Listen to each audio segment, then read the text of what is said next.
It's 4th of July weekend. Hey, everybody, I am Daddy Sam, and this is a Touch of Gay podcast, episode 66. Welcome aboard. I've got a big episode today, 2 full pages worth of content to go through, a nice big long script with lots of different topics. And those include a number of landmark Supreme Court cases, some wins and a loss, but some good wins. Also, Mr. Rough Trade Gear Leather 2026 finally released all the deets on their upcoming event at the end of the month. And also a little bit about checking our intentions when we're going into a variety of different kinds of venues. A bathhouse specifically, but it can also apply to other things. First, as always, I like to introduce our show, and that is my weekly sit down with you where I get a chance to share with you what's going on at my kitchen table, as well as the kitchen table of the LGBTQ plus fishbowl that I find myself in. Boy, it feels like a fishbowl sometimes, I've got to tell you. At the beginning of our show, I always like to share one of our daily inspirations from our social media. That is Facebook, Instagram, Threads, and Blue Sky. We don't do the X because it's filled with red hat wearing negative people. Negative people. We don't want those. So, that said, here is what our inspiration says today. We do not bend ourselves into a pretzel to get others to like us. And this is kind of a very simple thing, not really deep, but it means a lot to me because I'm someone who used to have so many very different versions of myself depending on where I found myself. If I was at work, if I was in school, if I was with my clean friends, meaning the ones that don't cuss or don't go to bad places, or if I was with my dirty friends, the ones that cuss and go to bad places, there was a different Sam for every group of people that I found myself in because I wasn't comfortable with myself. I wasn't confident in myself. And wherever I would go, I would find myself molding myself into that group of people so that they would like me. And God forbid any of these worlds ever crossed over. And it did happen a couple of times and it wasn't pretty. So basically, especially us in the LGBTQ plus community, we have a pressure to belong, to fit in, to avoid rejection. And all of these things can trigger us to betray our true selves. And some of us, and I put myself in this column, we grew up in a mode of operation where we were just constantly being the chameleon. And through puberty and early adulthood, I honestly really didn't know who the hell I was because I was so many different things to so many different people. I felt that pressure early on because every time I sort of did express what I really felt and who I really was, I was smashed down like whack-a-mole. And most people in our community understand what I'm talking about there. The more we shape and edit ourselves for others, we lose our own self-identity, or we never get to find it out. Being ourselves and loving ourselves as we truly are without building ourselves around what others' expectations and desires or what we think they are, that's true freedom. It's true freedom. I feel very fortunate in my life today to be at a point where I feel like I'm in that column. And it took a lot of work to get there. It took a lot of failures. It took a lot of big mistakes in my life. But I have come to a point where I care less about what other people think. And I'm speaking as somebody who gets in front of a microphone and a camera multiple times a week, and I provide content for the world out there. When I first got into this business, over 10 years ago, well, writing decades ago, but when I first got into the media business where I am presenting myself and my voice and my likeness, I struggled with this because I would look at what all the other competitors are doing. I would look at what my peers are doing, and I would try to emulate that. I would try to up them. I would try to find the cool stuff that they're doing and try to do the same cool stuff or better, things that didn't feel natural to me. A very good friend who was in the entertainment business when I first got into this, he told me, you've got to be yourself. You've got to talk to the camera like it's your best friend. And so if you're looking at me talking to you on YouTube, this is how I look when I'm talking to my best friend. But what I said, how I did it, and the lengths that I would go to get clicks, to get views, was beyond my envelope of what I felt comfortable with. And it took a while for me to get to a point where I'm just going to do what I'm doing. I'm going to say what I want to say, say it like I want to say it. And if you don't want to watch, I'm okay with that. I'm okay with that. I mean, I want you to. I want you to listen. At the end of the day, you can't please everybody, and I'm good with that. So, moving on, little check in. If you were with us last week, I talked about the fact that I was going on a camping trip up in the mountains far, far away, and I did. I had a wonderful time with a group of friends from my recovery community, which means it was a sober camp out. We were all at a group campground, and there were about 40 of us, I'd say. One of the nice things about this group is that these are people that I've known for a very long time, but also people that I don't see every day. In fact, some of these people I only see once a year at this camp trip. And it was just a wonderful gift to sit down without really any cell service to keep everybody glued to their phones and scrolling. Some people had it, and it was minuscule. It was there, but not enough to actually delve into your phone. And we were forced to sit around the campfire, sit around the camp tables, and converse. What a gift it was. I got to catch up and really talk to some friends that I hadn't seen in a while and hear what's going on in their lives, both good and bad. And it gives people a chance to sort of, what do you do for a living? How does that work? And talk about ourselves with each other and get to know each other a little better. It would be great if we had a bar someplace or a club someplace here in town that you had to check your phones at the door, and it would force everybody to talk. It was wonderful. Then on the flip side of that, I have to tell you that I'm feeling a little isolated these days. I work at home. I have a job where last year, at the end of the year, they said, guess what, everybody, you're leaving the office, you're going home, and you're going to work from home from now on. And this is a big company nationwide. People from different offices all around the country all got to go home. And some people love working from home. I've done it a lot in my past as a self-employed person when I had my own business. Going to the work from home model wasn't as big a difficult thing to learn and get through as it is for some people who have never done it before. I had done it for 20 years before in my own business. I know the discipline that it takes to get up in the morning, get dressed, sit down, do the deal, and not be distracted. But that also requires that you get up from that space and go do other things, get away from it for a period of time. I like to take walks during the day, breaks, lunch, and after work, I find it very difficult to stay in the same room. I have to go in different parts of the house or get out of the house altogether to be social. But I have to tell you, I miss going to the office and being social with people. I miss seeing people that I work with and talking with them. Maybe I'm just a social person. I miss that interaction with people that I used to get on the daily. And it's not to say I was friends with everybody at work. I know very few of them still to this day, but it was nice to have that experience. On the flip side, it's nice to not have to commute. I don't miss getting on the freeway in the morning in traffic and dealing with that in the afternoon on the way home. I don't miss that at all. In fact, I sold my vehicle earlier this year because I just didn't need it.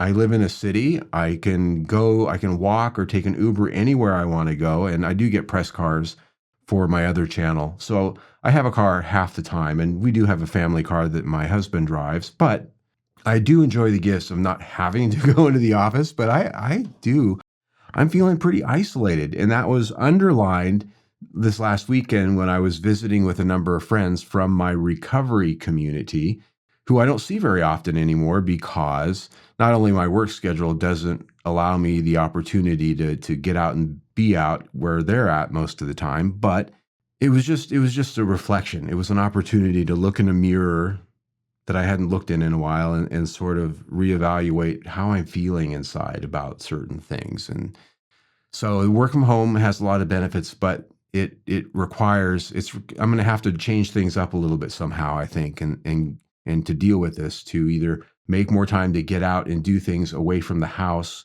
when I'm not working, or find some other way to deal with that. If any of you out there are also work from home, or you used to and you've dealt with this, I invite you to give me some feedback on this. Put some ideas or thoughts down in the comments about maybe how you dealt with this. I'd appreciate that. And the last thing I'll share with you on my check-in is something that I read on social media. I would attribute it if I could remember where it came from, but it was a person just making a post, and he simply said, I am worrying less about how I look in photos than how I look in x-rays and MRIs. This is a person about my age. I'm getting up to 60 here pretty soon.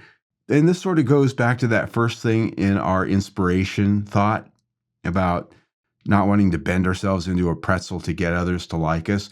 One of the benefits of getting older and maybe emotional maturity, in my case, it's both of those things. Plus, I've done a lot of work on myself to get over my stuff.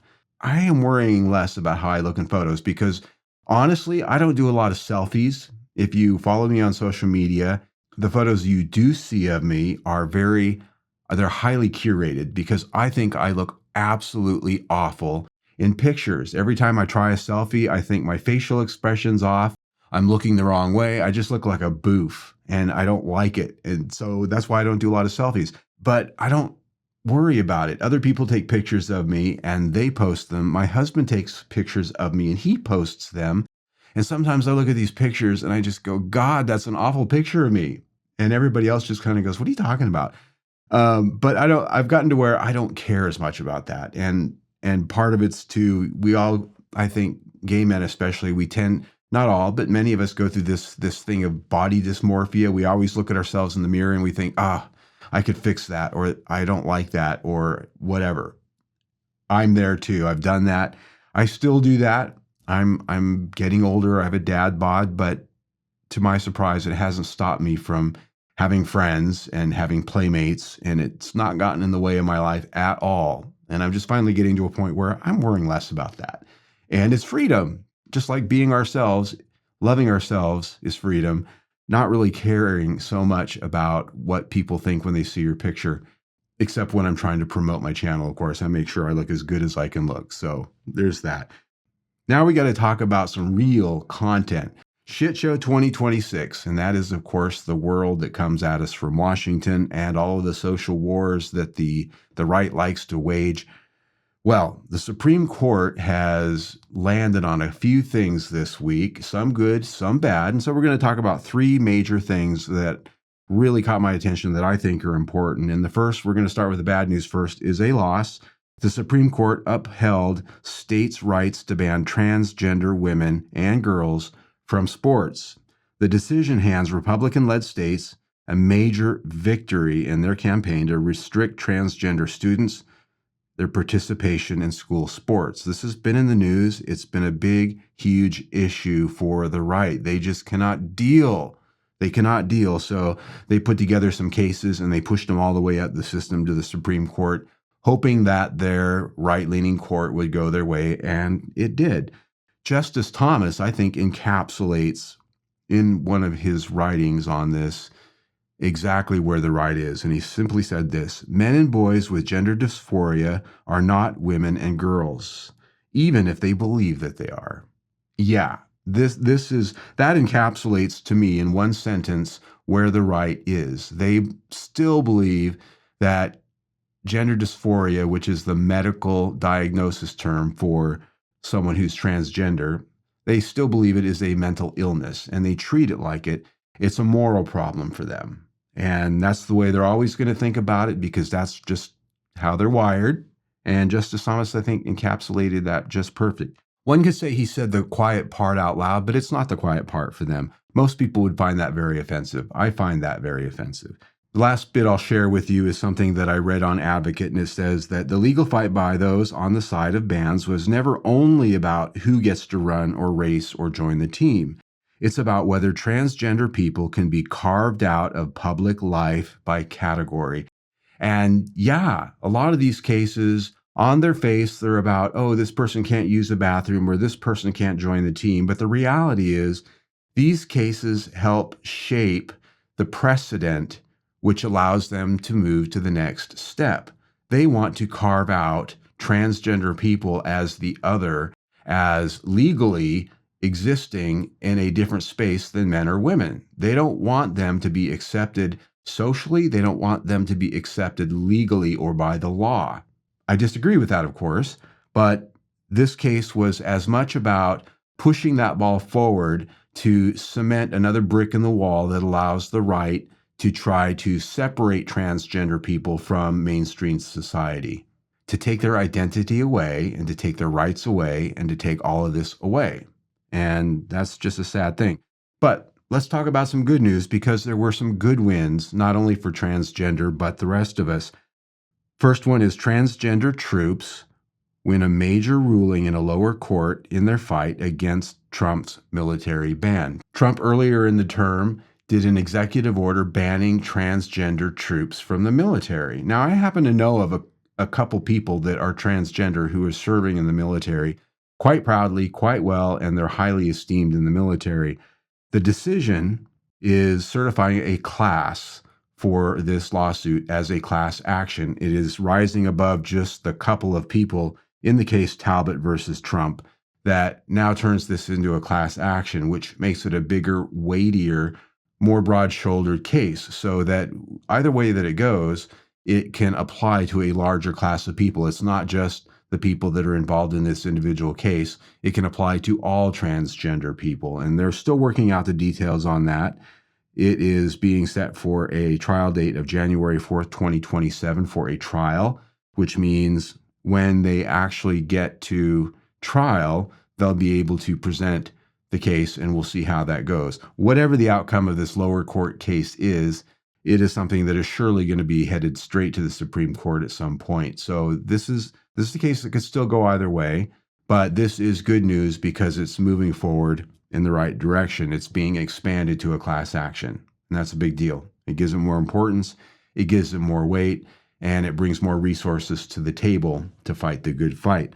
And the last one, this is a hardcore win. The Supreme Court rules against Trump in the birthright citizenship case. This was a big one because if this had gone the other way, this really could have changed things in a big way for our country. The Supreme Court struck down President Trump's executive order limiting birthright citizenship in a 6-3 decision. The justices upheld the 150-year-old precedent, giving automatic American citizenship to babies born in the U.S. So this is good news. This means that this debate is off the Supreme Court for now. But it doesn't mean the fight's over. These people on the right are still bent out of shape on their culture wars. They think this is an us versus them country, not a we country. They want to get rid of all the people they don't like, whether they don't look like them, whether they don't act like them, think like them, worship like them, whatever it is. If you're not white and Christian, you don't belong. That's basically what most people on the right believe. In a concurring opinion on the dissent, Kavanaugh laid out a path forward for those that want to continue this fight, and that is simply that Congress needs to pursue changes to birthright citizenship. So what Kavanaugh says is if Congress puts together legislation and makes it law, changes the law, then it might work out. So he was signaling to them that they need to do that, which is why we can never let Republicans be in charge again. You give them all three houses, that being executive, Congress, and the Supreme Court, we are done. If you give them all three houses in an environment like we have now, I guess is what I should be saying, because we have a highly extreme environment right now. If we get back to the center where our country's typically been, that pendulum sways back and forth every 4 to 8 years. It always has, always will, but it's been swinging to some pretty big extremes lately. And where it's at right now, too much power concentrated on one side of that pendulum swing can really be disastrous. And so that's one of the reasons why elections matter. Elections have consequences. We need to be very careful about who we put in charge, who we put above us to rule us. It's very important to pay attention to their character, pay attention to what they say, pay attention to what they do, because it does matter. Show up to vote. Show up to vote. So moving on, I want to talk about a social thing here and checking yourself on your intentions. This came from a post from Gay Coach Joey on Instagram. This is somebody that I follow that I really love their insight. I love their helpful posts. I aspire to be as helpful as this person to our community. A lot of what he posts, what he talks about is right in my wheelhouse, and I totally get it. And he's talking about this idea about two men walking into a bathhouse. Same place, completely different reasons.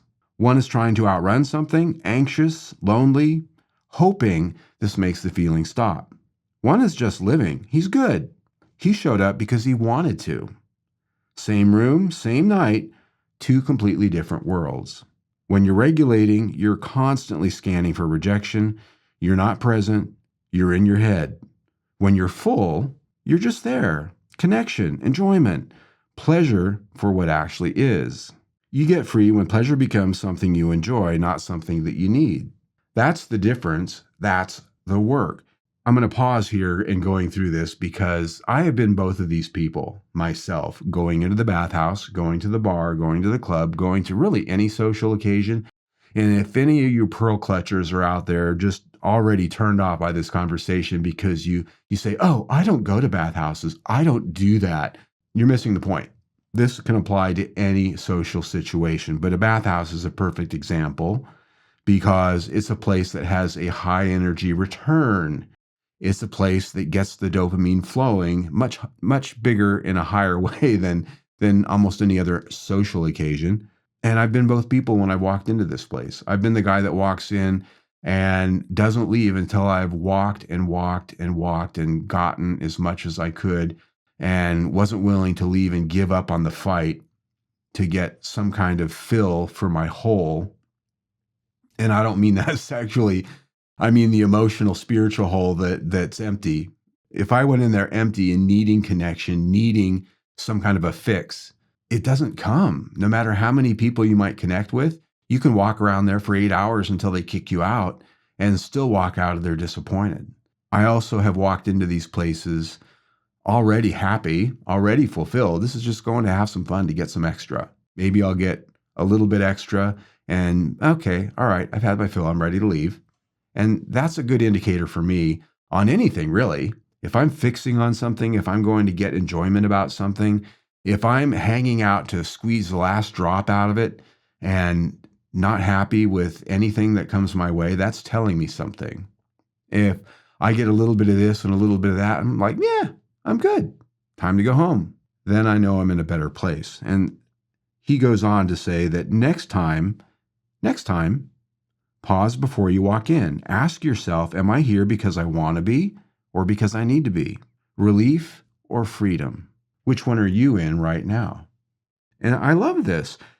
As I said, can apply to any social occasion, but at a bathhouse or a sex club in particular, this is really spot on because I've not only been both of these guys when I've been in those places, but I have met them.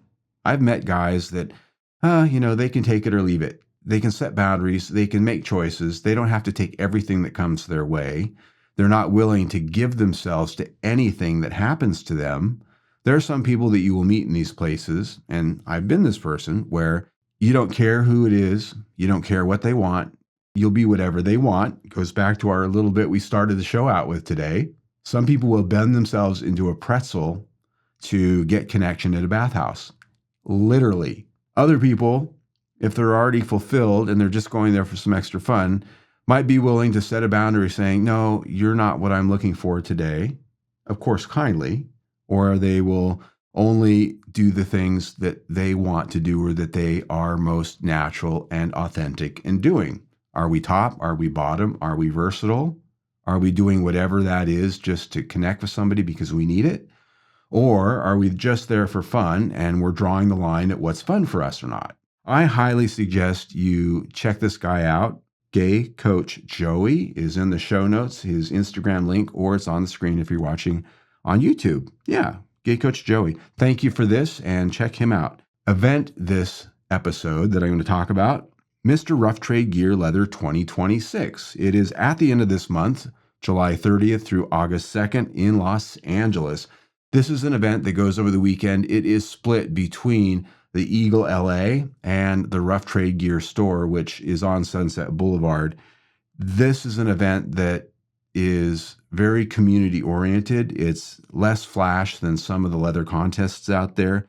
Always some of the hotter guys. If you're watching this on YouTube, I am showing you a picture of Empanada Daddy. He was one of the title holders from a couple of years ago, and he went on to compete at IML. Handsome guy, nice guy. What I love about the title holders that come out of this contest is that they tend to be very authentic, very grassroots. And the thing to know about this contest, it starts Thursday with a meet and greet. Friday is cocktails, bar crawl, sort of a party. Then Saturday, the contest happens with the interviews with the judges and then the contest itself at Rough Trade Gear. And then Sunday is the victory party. If you want to be a part of this, applications are open right now on their website. The link is in the show notes. It's on the screen if you're watching. I highly suggest you go to their Facebook page because their website doesn't have all the info on it, nor does their Instagram, facebook.com/rough.tradegear. Check them out. Not only are they a great store with high quality stuff, I love shopping at this store because it's almost all original products that very well done, but they do a good leather contest too. And I watched this company for a while. They are very well loved by the community and for a reason. And they're in their 27th year this year. So check it out, Mr. Rough Trade Gear. And I hope to have some information about who wins that title probably first week in August. And I'd actually like to interview that person. I have one extra thing I want to share with you. This is something new to our show. I've seen it on other podcasts. I've seen it on other YouTube shows. And while I generally don't do what everybody else does, I want to do this. This is a new segment called Catch of the Week. It is a meme. It's something I saw on social media during my week that just caught my eye, that either made me smile or made me clench. But this one is a sign that you will find at Hunter's Palm Springs informing the public about the fact that they're a gay establishment and that you're welcome, but if you don't treat people with respect, you're gone. And I love this. I've seen these at some other places around the country. I think this is something that everybody that has a gay establishment should have. It simply says, you're coming into a gay establishment. Be aware of that, because if you start treating people with disrespect, you need to know that you're a guest here. If you don't like a gay establishment, there's the door. And we'll show it to you. And you won't get to come back if you don't behave. Because many of these people out there that are haters, that are homophobes, that treat our community with disrespect, they think they're God's gift to the earth. And they tend to walk into places, and sometimes people come into these places and they think that we're pets, that we're entertainment for them. Bridesmaids parties. I actually saw a bridesmaids party go in to Hunter's last fall when I was down in Palm Springs for the Mr. Palm Springs leather contest. And we were all sitting at Dick's across the street out on the front patio having a cigar. And we saw this little cluster of bridesmaids going down the street, and we're like, uh-oh, what gay bar are they going into? And they walked straight into Hunter's. And we were just thinking, oh no, those poor guys over there. If you're a bridesmaid party, don't go to a gay bar. We hate that. I'm just going to be not PC. I'm just going to put it straight out there. We absolutely loathe groups of women coming into a gay bar and treating us all like we're some form of entertainment for you. You're not liked. You might get treated somewhat nice by the bartending staff because they want tips, but just know, in most cases, you're not welcome there. You're just not. So if you disagree with me, you can comment down below, but I don't think I'll be getting a lot of disagreement, at least from the guys out there. So there is our show for this week. A nice, long, healthy, thick, chubby, meaty show. Just for you, because I know we like that. You can see us on our website at touchofgay.com. Facebook, Instagram, Threads, and Blue Sky are our social media channels. A Touch of Gay Pod is where you're going to find us there.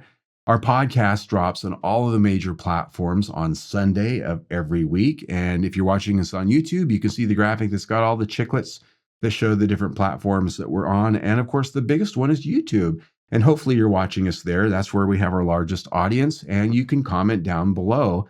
Please note that we do review comments. So if you put a comment on our YouTube channel and you don't see it show up right away, that's because we weed out all the trolls and the haters. If you put negative character assassinations, name calling, whatever, it's not going to go through. So save your time. Don't even go there. But if you want to put things that are going to be helpful for our audience, it'll get approved eventually, usually within 24, 48 hours at the latest, if I'm camping in the woods with no internet, for example. If you're watching us on YouTube, our podcast drops a little bit early sometimes. Saturdays, sometimes even Friday. So you get a little bonus there. The biggest thing I like to promote is the fact that gayphx.com, which is a streaming 24/7 radio station based in Phoenix, but you can listen anywhere, and it's got content that you can really enjoy anywhere: music, podcasts, news, events, all sorts of stuff that's fun and entertaining you can listen to. We drop every Monday at 10 a.m. on that, every new episode. And then during the rest of the week at 10 a.m., and this is Arizona Mountain Time, you will find our best of episodes. So please tune in to us wherever you're at. If you're watching me on YouTube, right there to my left, your right, you can see our latest episode. Better yet, you can subscribe to our YouTube channel right below that on the big round logo. We need subscribers there as well as out there on the podcast platforms. Either way, please stay tuned.